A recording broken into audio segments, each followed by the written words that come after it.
Tak, narx tushirish bo'yicha mahsulotda narx tushirish bizda O'zbekistonda eng ko'p ishlatiladigan marketing instrumentlaridan biri. Narxni tushiramiz. Raqobatchi chiqdi, narx tushiramiz. Savdo tushdi, narx tushiramiz. Mijoz kelmayapti, aksiya qilamiz, narx tushiramiz. Bu umuman o'zi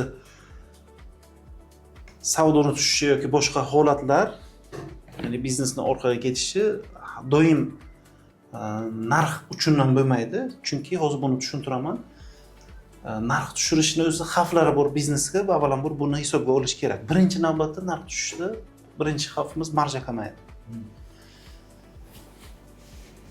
Odatda 100 so'mlik tovarni biz 70 so'mga sotib olgan bo'lsak, 30 so'm qo'yib 100 so'mga sotsak, foydamiz, marjamiz 30% bo'lsa, narxni tushirgan payt biz doim odatda o'zimizni tomonimizdan narxni tushiramiz. Ya'ni 70 so'mlik tovarni olib 80 so'mga tushirib qo'yamiz. Ya'ni 100 so'm sotardik, 80 so'mga endi sotamiz. Demak, hech qachon ishlab chiqaruvchi odatda o'ziga olmaydi sizni narx tushirishingizni xarajatlarini. Demak, o'zimiz marja kamayishi orqasidan foydamiz ham kamayadi. Ya'ni agar biz 100 so'mlik tovarni o'zi 70 so'mga olib 100 ga sotar edik, 80 ga tushirsak, lekin u 70 so'mlik tovarni agar 50 dan olsak, agar bizda marja tushmaydi odatda. Lekin hech kim bizga 50 so'mdan bermaydi. Biz o'zimizni foydamizdan kechib, demak, arzon qilamiz. Bu foydani o'ldiradi biznesda. Uchinchisi, narxni tushirish, eslaringizdan chiqarmanglar. Narxni tushirish brendni qadrsizlantiradi. Nima degani? Odatda ko'rgan bo'lsangizlar, bizneslar yopilishidan oldin ko'p skidka beradi. Ya'ni skidka berishni o'zi, aksiya berishni o'zi, dempingni o'zi o'sha biznesning yaqinda yopiladi deganda, brendni chunki tushishi degan. Shunaqa holatlar ko'p bo'lgan, bizneslar aksiya berganidan, narxni tushirganidan faqat doimiy odamlar yaxshi olishni boshlagan, faqat biznes foyda ko'rmagan. Biznes foyda ko'rmasa, biznes o'smaydi. Chunki biznesning o'sishi uchun men yaxshi xodimni keltirib qo'yishim uchun menda biznesim foyda keltirishi kerak. Men u xodimga pul to'lashim kerak. Bir, yaxshi marketologim ishlashi uchun men marketologga pul to'lashim kerak. Reklama qilishim uchun men biznesimdan foydani olib, reklamaga tikishim kerak. Lekin menda foyda yo'q. Foyda yo'q va eng katta xavf odamlar bizani imina brendni agar yangi brend boshlagan bo'lsak, yangi brend qilishni, o'sha yangi kompaniya ochgan bo'lsak, bizani brendni arzonchi kompaniya deb qabul qilishadi. Eng yomon xavf shu. Men o'zim boshimdan bu narsa o'tgan. Bo'lgan bizani holatda arzonchi firmaslar degan narsa rostdan ham o'tirib qaragan paytimda ayrim holatlarda bo'lgan shunaqa holat. Chunki boshidan doimiy arzon berib keyin odatda narxni ko'tara olmaslik mumkin. Bu ko'p joylarda bo'ladi, открытие, ochilish bo'ladigan bizneslarda e'tibor bergan bo'lsangizlar, birinchi berib ketaman, avro ochilgandan beri faqat aksiyaga urg'u beradi. Faqat o'sha aksiya bo'ladi, o'sha payt pulni oladi, e'tibor qiling. Keyin odamlar ham o'shani kutar ekan. Odamlar kutib qoladi. O'sha payt boradi. Brendni o'sha aksiyachi brend deb esda qolishi xavfi bor. O'zi biza misol men o'zimni faoliyatimdan olib kelib aytsak, men aksiya qilganimga savdo qilib bilmaganman. Aksiya tashlaganman, hech kim kelmaydi. Aksiya bo'lib o'tib turib, chiqol kelib qimmat olib ketyapti. O'sha chiqolimizni aksiyaga qo'ygan, вообще qaramagan aksiyaga-da.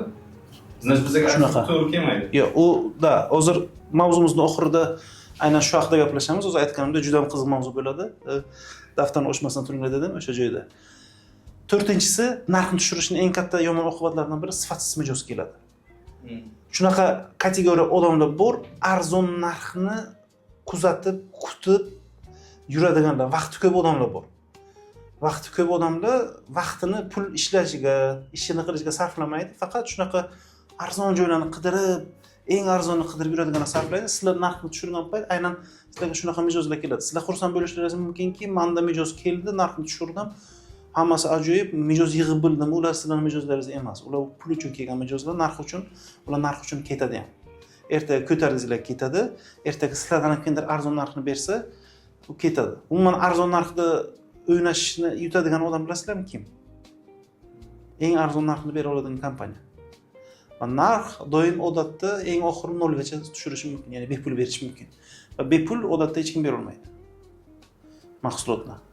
Eng arzon narxni berib biladigan odatda yutadi. Hamma narsani o'sha narxning o'yinida va hech qachon sizlar eng arzon narxni bera olmaysizlar. Iloji yo'q.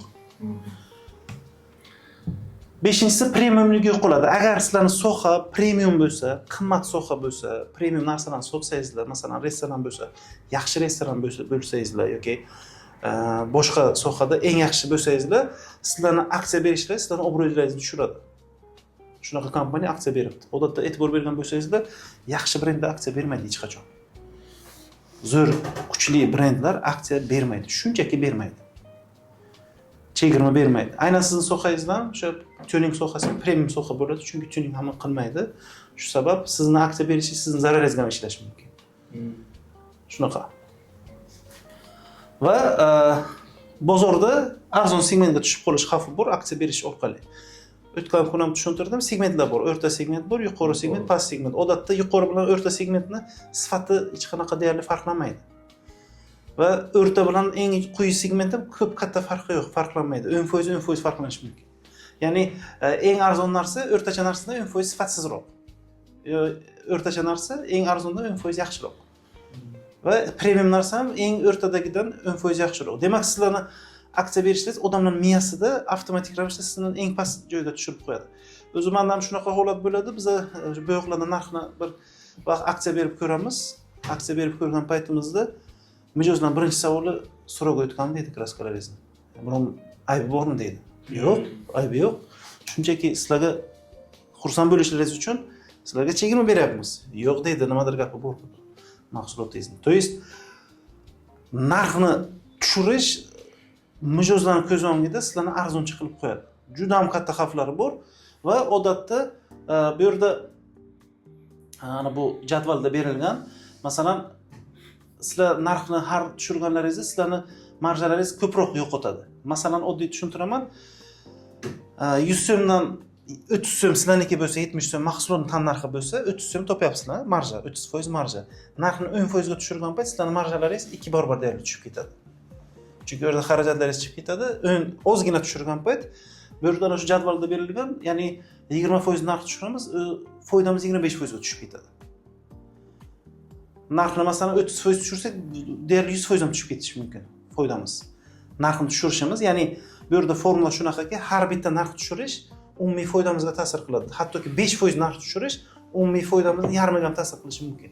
O'yin oxirida agar kichkina marjada ishlasak. Ya'ni bu biznesni bilinglarki, biznesni yashash uchun doim pul kerak. Yaxshi marketing, yaxshi xodimlar, joyimiz toza bo'lishi, soliqlarni to'lash, hammasi uchun pul kerak.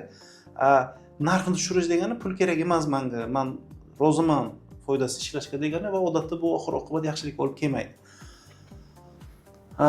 Nima qilish kerak degan bo'lsa, agar sizda zo'r formula, raqobat ko'p, narx hamma tushirgan. Siz nima qila olasiz? Hamma narxni tushirdi, siz ham tushirasizmi yo'qmi? Yo'q, siz tushirmang, siz qiymat qo'shing. Nimadir qo'shimcha qiling.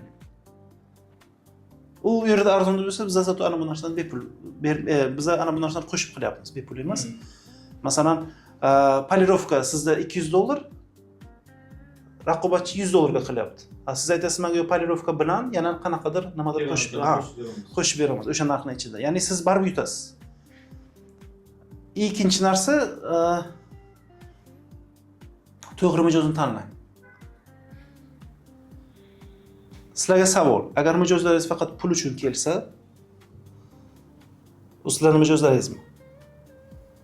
Yo'q. Sizlarning mijozlaringiz sizlar uchun kelsa, sizlarning mijozlaringiz hisoblanadi. Pul uchun kelsa, sizlarning mijozlaringiz emas. Sizlarning mijozlaringiz bo'lmagan odamni, pul uchun keladigan odamni sizga jalb qilish qiziqmi? Pul uchun keladigan odam sizga qiziqmi jalb qilish masalan? Siz uchun kelmaydi, pulingiz uchun, arzonligingiz uchun keladi. Menga qiziq emas. Sizga qiziq emas, hech kimga qiziq emas. Chunki u ertaga sizdan arzonroq odam taklif bersa, boraveradi. Uni siz mijozman deya olmaysiz, chunki u siz uchun kelmagan u. Tak, effektlarni oshiring. Effektlarni oshiring degan paytda o'zi marketing, kommunikatsiyani o'zi yaxshigina effekt berib qo'yadi reklama qilishda. Masalan, siz nimadirni reklama o'sha biznesingizni, taklifingizni reklama qilayotgan paytda effektini qanaqadir reklama bilan oshirishingiz mumkin, qanaqadir offer bilan, qanaqadir emotsiya berib, nimadir qo'shimcha berib oshirishingiz mumkin. Boshqalar narxni tushirib mijoz chaqirgan paytda siz mahsulotingizni masalan funksiyalarni yaxshiroq tushuntirib oshirishingiz mumkin, effektni, oladigan qiymatni yaxshiroq ko'rsatishingiz mumkin. Hozir oxirgi slaydlarda buni zo'r tushuntiraman. Va undan tashqari hozir o'tgan narsamiz brending qiling. Baribir brend qilish kerak. Brend degani o'zi brend qo'shimcha mijozdan pul olish huquqi degan. Brend. Oddiy tilda. Agar brendlaringiz bo'lsa, mijozdan qo'shimcha pul olib bilasiz. Shunchaki brendingiz borligi uchun.